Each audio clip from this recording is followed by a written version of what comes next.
Salve, salve, santistas depressivos de todo o Brasil, de todo mundo. Então, salve, salve, santistas depressivos de todo o Brasil, de todo o mundo, em clima de juego de vuelta de la Sudamericana, a Turosula.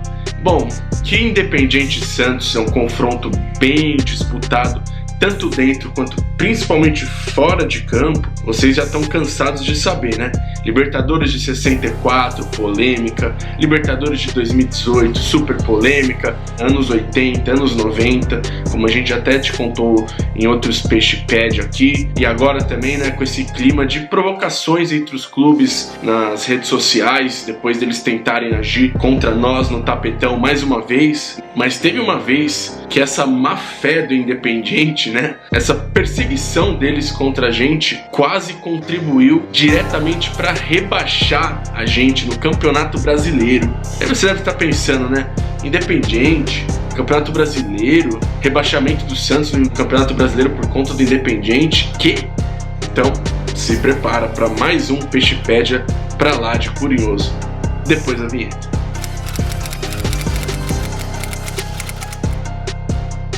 Vamos lá para a Supercopa da Libertadores de 1994, mais especificamente no dia 22 de 9 de 94, um jogo que foi praticamente o começo de um quase rebaixamento do Santos no Brasileirão. Jogo de volta das oitavas. O Santos tinha ganho o primeiro jogo por 1-0 na Vila e estava esperançoso lá.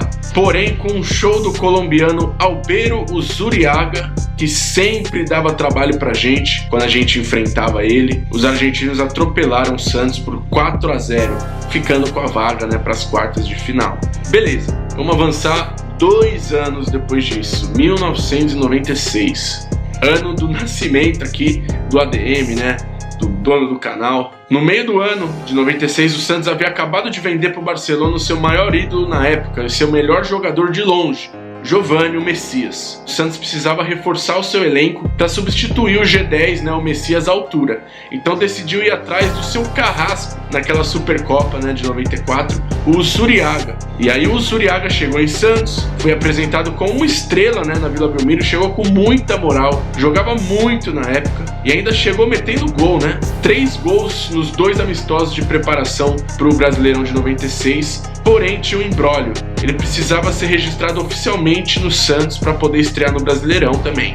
Mas aí o Independiente, sempre eles, o que tinha sido combinado no começo era que a liberação, né, o empréstimo seria a princípio de graça. Mas o Independiente, né, não mandava os documentos para transferência, para a gente registrar de fato o Uzuriaga e ele poder atuar no Brasileirão, porque eles queriam uma quantia para liberar o jogador. Isso que, como eu falei, o empréstimo a princípio era de graça, né? Tinha sido combinado. Bom, mesmo sem a papelada, a CBF liberou a carteira de atleta para ele. Então o Santos liberou o treinador na época, né, o José Teixeira, para escalar ele. Mas isso só na 4ª rodada do Brasileirão já. Depois a torcida pressionar muito para ele ser escalado, né? E ele mesmo ameaçar ir embora se ele não atuasse nesse jogo da 4ª rodada contra o Fluminense. O jogo seria no estádio do Ibirapuera e foi 1-0 para o Santos, com uma atuação discreta do Uzuriaga, que foi titular naquele que seria o seu primeiro e único jogo com a camisa do Santos. O Fluminense, também sempre eles, né, denunciou o Santos,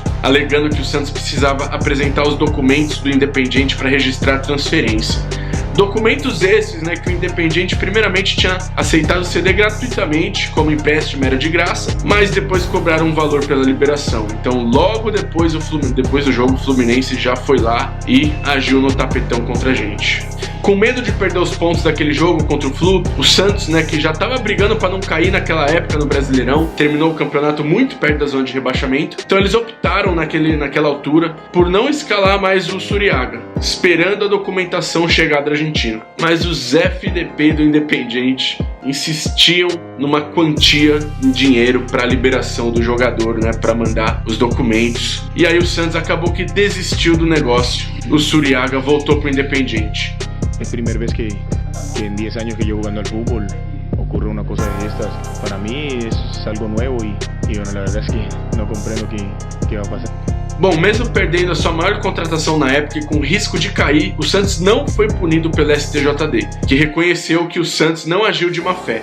Milagrosamente, foi o Santos ganhando do Fluminense no tapetão, mas foi mais um ano para se esquecer dentre os anos 90, né, esse ano de 96. O Zuriaga, por sua vez, jogou até 2003, rodando por alguns clubes sul-americanos e foi assassinado em 2004 na Colômbia por dívidas em jogo de azar, né, e também ele era envolvido em cartéis de droga e tudo mais, enfim, ele tinha um extracampo meio conturbado aí.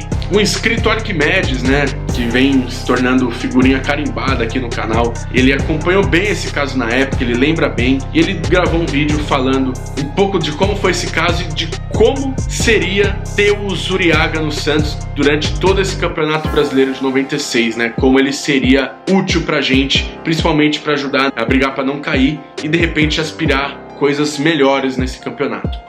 Em 1996, o Santos traz o jogador colombiano, o Zuriaga El Palomo, como era conhecido na Colômbia e na Argentina.